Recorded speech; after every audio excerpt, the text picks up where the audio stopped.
Hello, this is Jagdamba Singh. Welcomes you all in political science class. We are continuing chapter number 3, which is electoral politics, and this is the 10th part. अभी तक के videos में हम लोग जो main topic है what is our system of election, इसके सब टाइटल्स को देखते आ रहे हैं हम लोग, और आज इस सब टाइटल में इलेक्शन कैंपेन के बारे में हम लोग समझेंगे। तो आइए शुरू करते हैं। The main purpose of election is to give people a chance to choose the representative government and the policies they prefer. एक डेमोक्रेटिक कंट्री में जो लोग रहते हैं, जो सिटीजन्स हैं उस कंट्री के, उनको ये चांस मिलना चाहिए कि they can choose their representative, they can choose their government and the policy they wants.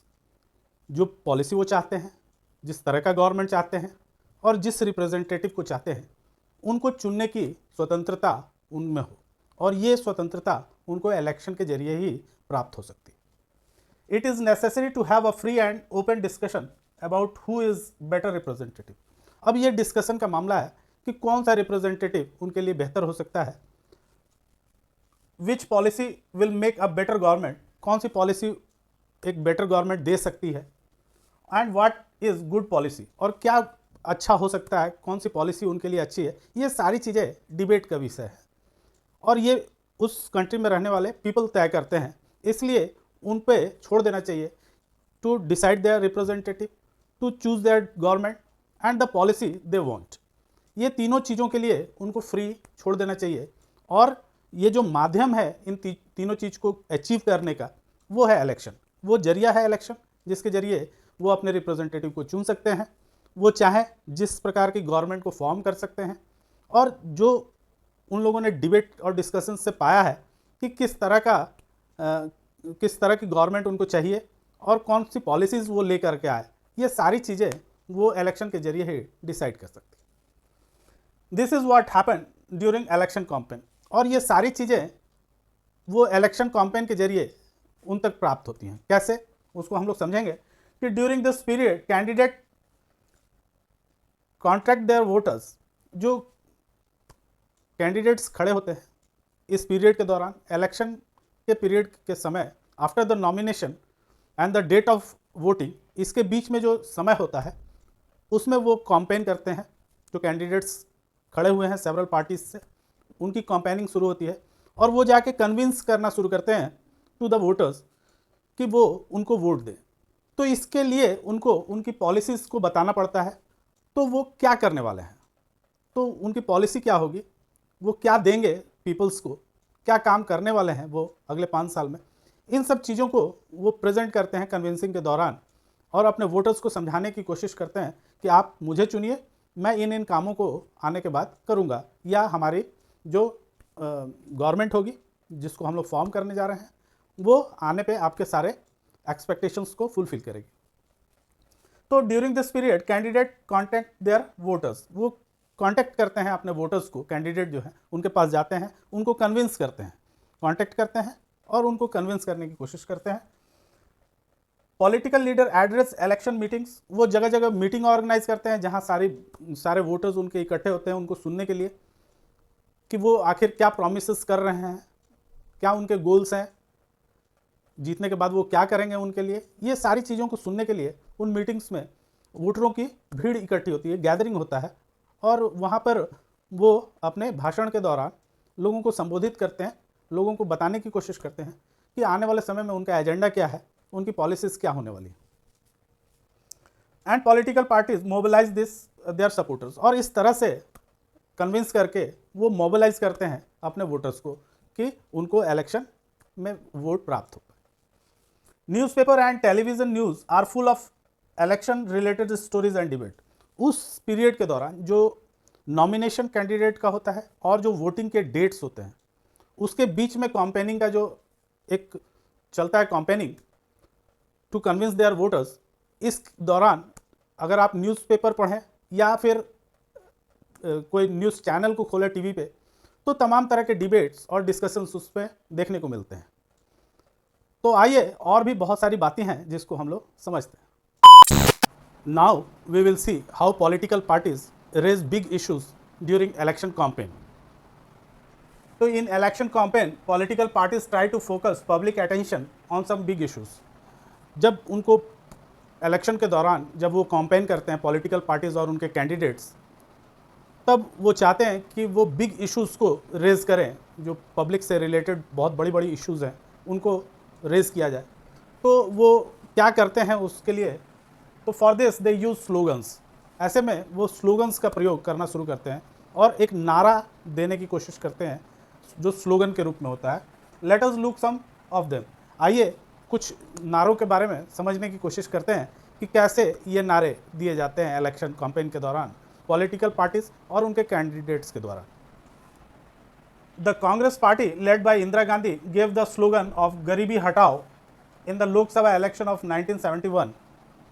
1971 के चुनाव में, 1971 के चुनाव में जब इंदिरा गांधी कांग्रेस की सबसे बड़ी लीडर थी, तो उनके ही कार्यकाल समाप्त होने के बाद जो इलेक्शन कराया गया इन 1971, उसमें उन्होंने एक नारा दिया और वो नारा था गरीबी हटाओ। उस समय गरीबी बहुत ज़्यादा थी इंडिया में, तो उन्होंने एक नारा दिया कि गरीबी को हटाया जाएगा अगर वो और उनके पार्टी के कैंडिडेट्स इस इलेक्शन में जीतते हैं लोकसभा के और उनकी सरकार फॉर्म होती है, तो they will try to abolish the poverty from the country. तो इसका लाभ भी उनको मिला। उस समय टोटल सीट्स 520 थी इन लोकसभा और उसमें से कांग्रेस पार्टी ने 352 सीट्स जीते थे। तो इस तरह हम लोग देख रहे हैं कि स्लोगन्स का प्रभाव भी लोगों पे पड़ता है। दूसरा स्लोगन देखते हैं कि save democracy was the slogan given by Janata Party under the leadership of Jayaprakash Narayan in the Lok Sabha election held in 1977। और 1977 के चुनाव में, जैसा कि हम लोग जानते हैं कि 1975 में इंदिरा गांधी की जो सरकार चुनी गई थी, पहले वाली जो 71 में चुनी गई थी, उसने इमरजेंसी लगा दिया था इन 75। तो 75 में इलेक्शन नहीं हुए और इलेक्शन हुए जाकर के 77 में, और उस समय सारे ऑपोजिशन पार्टीज़ एक हो गए थे। और जिस तरह से ये इमरजेंसी लगाई गई थी कांग्रेस पार्टी के द्वारा, तो विपक्ष ने एक नारा दिया और वो नारा था सेफ डेमोक्रेसी का, कि हम लोगों को डेमोक्रेसी को सेव करना है, इसलिए कांग्रेस को हराना जरूरी है। तो ये स्लोगन भी काम किया और जनता पार्टी जीत के आई और पहली बार कांग्रेस सत्ता से वंचित रह गई और उन्होंने 352 में से 520 में से 345 सीट्स जीते जनता पार्टी ने। तो इस तरह हम लोग देख रहे हैं कि स्लोगन्स काम कर रहे हैं। इंदिरा गांधी के समय में भी स्लोगन काम किया गरीबी हटाओ का। उसके बाद हम लोग देख रहे हैं कि जब 77 का इलेक्शन हुआ तो उसमें ऑपोजिशन सारी पार्टियां एक हो गई थी and they have form a party called Janata party, और उसने कांग्रेस के अगेंस्ट इलेक्शन लड़ा और वो कांग्रेस को हरा करके सत्ता में भी आई। तो पहली बार कांग्रेस पार्टी हारी थी। The left front use the slogan of land to the tiller in the West Bengal assembly election held in 1970। अब कुछ असेंबली इलेक्शंस के स्लोगन्स देखते हैं। जैसे कि 1977 में जो लेफ्ट फ्रंट था वहाँ का, उसने एक नारा दिया था लैंड टू द टीलर, कि लैंड्स जो है उनको लैंडलॉर्ड्स से हटा करके जो लैंडलेस लेबर्स हैं या लैंडलेस लोग हैं उनको डिस्ट्रीब्यूट कर दिया जाए। ये उनका नारा था इन 1977।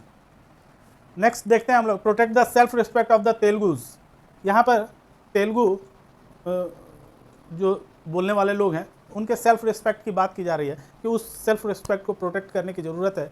और ये नारा, ये स्लोगन एन.टी. रामाराव के द्वारा दिया गया था, जो तेलुगु देशम पार्टी आंध्र प्रदेश में जो है उसके लीडर थे, और ये नारा दिया गया था 1983 में। तो इस सारे जो स्लोगन्स हम लोगों ने 4 स्लोगन्स देखे, एक गरीबी हटाओ, save democracy, land to the tiller और protect the self respect of the Telugus, ये 4 जो हम लोगों ने एग्जाम्पल के रूप में देखे slogans to raise the big issues of the public, ये वर्क करते हैं इलेक्शन के दौरान और जीतने में मदद किया करते हैं। तो पब्लिक को अपने तरफ अट्रैक्ट किया जाता है इन स्लोगन्स के जरिए, और जब कैंपेन किया जाता है, इलेक्शन का कैंपेनिंग जब होता है, उस समय इन स्लोगन्स का भरपूर उपयोग किया जाता है। Every candidate should have the equal opportunity of winning the election. In a democracy, political parties and candidates are free to conduct their campaign as they wish. एक डेमोक्रेटिक कंट्री में जो पॉलिटिकल पार्टीज और candidate election के दौरान participate कर रहे हैं, they should have the right of campaigning as they wish, यानी कि जिस तरह से वो चाहें वो कैंपेन कर सकते हैं, चाहे वो पॉलिटिकल पार्टी हो या फिर कोई कैंडिडेट हो। एक डेमोक्रेटिक कंट्री में इलेक्शन के दौरान जब कैंपेनिंग का समय होता है, उस समय उनको इजाज़त होनी चाहिए कि वो अपनी इच्छा के अनुसार उस कैंपेन को पूरा कर सकें। But every political party and candidate should get fair equal chance to compete. लेकिन इसके लिए ये ज़रूरी है कि हर पॉलिटिकल पार्टी और हर वो कैंडिडेट जो इस इलेक्शन में पार्टिसिपेट कर रहा है उसको इक्वल अपॉर्चुनिटी प्रोवाइड हो जीतने की, यानी कि अगर उसमें कोई पार्शियलिटी नहीं होनी चाहिए इलेक्शन के दौरान। तो so some election laws are there for the party candidate. इसके लिए कुछ इलेक्शन के दौरान कुछ लॉज बनाए गए हैं जो इम्प्लीमेंट हो जाते हैं उस समय जब कैंपेनिंग चल रही होती है। तो आइए उनको समझते हैं कि क्या वो लॉज हैं और क्या वो लॉज कहते हैं, इसको समझना बहुत ज़रूरी है। दे कैनॉट ब्राइब और थ्रेटन वोटर्स। जो कैंडिडेट्स या पार्टी इलेक्शन के दौरान पार्टिसिपेट कर रही है वो किसी वोटर को किसी पैसे की लालच या किसी गिफ्ट की लालच नहीं दे सकती है, या उसको थ्रेटन नहीं कर सकती है, उसको धमका नहीं सकती है कि आप मुझे ही वोट दीजिए, और इसके लिए उसको किसी भी तरह से मजबूर नहीं कर सकती है। ये पहला लॉ है। Second is they cannot appeal to vote in the name of caste and religion. ये जो पार्टी और कैंडिडेट्स जो इलेक्शन कैंपेन के दौरान वोटर्स के पास जा रहे हैं, वो वोटर्स से इस बात की अपील नहीं कर सकते हैं कि मैं आपके कास्ट का हूँ इसलिए आप मुझे वोट करें, या मैं आपके रिलीजन का हूँ इसलिए आप मुझे वोट करें, या कोई पार्टी ये नहीं कह सकती कि मैं आपके रिलीजन को बढ़ावा देता हूँ इसलिए आप मुझे वोट कीजिए। तो इस तरह की बातें कास्ट या रिलीजन के रूप में वो वोट को नहीं मांग सकते हैं। They cannot use government resources for the election campaign. जो भी कैंडिडेट या पार्टी इलेक्शन में पार्टिसिपेट कर रही है, they cannot use the government property for the election campaign. वो इलेक्शन कैंपेन के लिए गवर्नमेंट प्रॉपर्टीज का यूज नहीं कर सकती। They cannot spend 25 lakh in a constitution for Lok Sabha election. Lok Sabha के इलेक्शन के दौरान एक कॉन्स्टिट्यूंसी से एक कैंडिडेट जो है वो 25 लाख से ऊपर खर्च नहीं कर सकता है, और इन सारे खर्चों का ब्यौरा यानी उसका लेखा जोखा उसको प्रस्तुत करना पड़ता है in front of the election commission. और 10 lakh in the assembly election for one constituency. और अगर वो स्टेट के इलेक्शन हो रहे हैं, असेंबली के इलेक्शन हो रहे हो, तो वहाँ पे एक कॉन्स्टिट्यूंसी से जो कैंडिडेट खड़ा है वो कम से कम 10 लाख रुपया, ज़्यादा से ज़्यादा 10 लाख रुपया खर्च कर सकते हैं। इफ़ दे डू सो, अगर इन सारे लॉज में से किसी भी एक लॉ को अगर कोई भी कैंडिडेट ब्रीच करता हुआ पाया जाएगा, if they do so their election can be rejected. ऐसी स्थिति में उस कैंडिडेट के इलेक्शन को रिजेक्ट किया जा सकता है बाय द कोर्ट। ये काम कोर्ट का होगा कि अगर वो दोषी पाया जाता है इन लॉज को ब्रीच करने का, तो उसके इलेक्शन को रद्द किया जा सकता है after they have been declared elected. अगर वो जीत भी गया है इलेक्शन में, उसके बाद भी कोर्ट ये कह सकती है, ये ऑर्डर पास कर सकती है कि उसके जो कैंडिडेट है उसके इलेक्शन को रिजेक्ट किया जाता है, वो इलेक्टेड नहीं माना जाएगा। तो इस तरह से हम लोग देख रहे हैं कि कुछ लॉज बनाए गए हैं कैंडिडेट्स और पार्टीज़ के लिए, और इन लॉज को फॉलो करना इलेक्शन कैंपेन के द्वारा बहुत ज़रूरी है, चाहे वो कैंडिडेट हो चाहे वो party. Every party and candidate who is participating in the election have to follow the code of conduct. All the parties in our country have agreed to a model code of conduct for the election campaign। एक model है जिसको code of conduct कहते हैं। इसको सभी political parties और candidates जो election में पार्टिसिपेट करते हैं, they have agreed upon the code of conduct. They cannot use any place of worship of election propaganda. वो किसी वर्कशिप के स्थान को, चाहे वो कोई पॉलिटिकल पार्टी हो या फिर कोई कैंडिडेट हो, वो अपने इलेक्शन के दौरान, इलेक्शन कैंपेन के दौरान किसी भी वर्कशिप प्लेस को अपने प्रोपेगेंडा में या अपने एजेंडे में नहीं ला सकती। They cannot use government vehicles, aircraft and official for election. वो जो पार्टीज़ हैं और जो कैंडिडेट्स हैं वो गवर्नमेंट के किसी प्रॉपर्टी को यूज़ नहीं कर सकेंगे, चाहे वो व्हीकल हो, एयरक्राफ्ट हो या ऑफिशियल्स हो, जो सरकारी ऑफिशियल्स होते हैं उनका भी उपयोग वो नहीं करेंगे। वंस इलेक्शन आर अनाउंस, एक बार जब इलेक्शन अनाउंस हो जाता है तो मिनिस्टर शैल नॉट ले foundation stone of any project.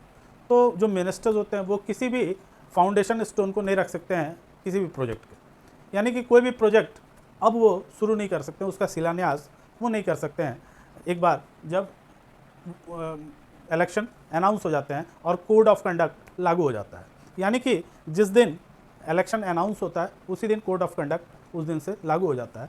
तो इसके लागू होने के बाद कोई भी मिनिस्टर किसी प्रोजेक्ट पे का शिलान्यास नहीं कर सकता है। Take any big policy decision, कोई भी बड़ा पॉलिसी डिसीजन वो मिनिस्टर्स नहीं ले सकते हैं। और make any promises of providing public facility, और वो किसी पब्लिक फैसिलिटी के को प्रोवाइड करने के लिए कोई प्रोमिसेस भी नहीं कर सकता है टू द पब्लिक। तो ये सारी चीज़ें कैंपेन के दौरान देखने को मिलती हैं। तो हम लोगों ने बहुत कुछ आज देखा इलेक्शन कैंपेन के में कि क्या क्या चीज़ें आती हैं इलेक्शन कैंपेन के जरिए। तो उम्मीद है बच्चों आपको इलेक्शन कैंपेन बहुत अच्छी तरह से समझ में आया होगा। तो अपने दोस्तों के साथ शेयर कीजिए, वीडियो को लाइक कीजिए और सब्सक्राइब कीजिए। Thank you.